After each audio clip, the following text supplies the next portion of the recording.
राधे राधे, जय श्री कृष्ण। आज आपण बाजरीच्या पापड्या रेसिपी पाहणार आहोत, वर्षभर टिकणारी।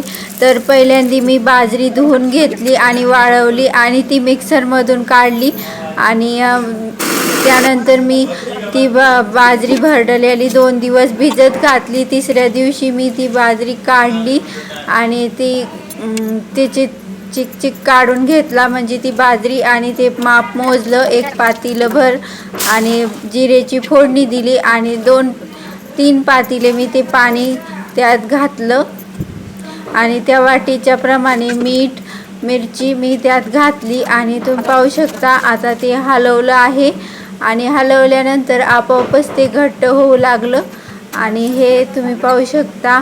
गॅस मी फुलच ठेवला आहे आणि आता वाफू दिलं आणि वर टेरेसवर आता मी पळी पापड घालते आहे। तर तुम्ही पाहू शकता आपले पळी पापड किती छान दिले आहेत। पाहू शकता पळी पापड आता दुपारी उलथे पालथे केले मी आहे आणि आता त्यानंतर वाळले आहे आणि आता हे मी 2 दिवस वाळवणार आहे। 2 दिवस वाळल्यानंतर हे असे दिसतात आणि किती खडंग वाळले आहेत। आता मी तळून दाखवते तुम्हाला, हे पहा पापड तळल्यानंतर कसे दिसतात। आवडल्यास लाईक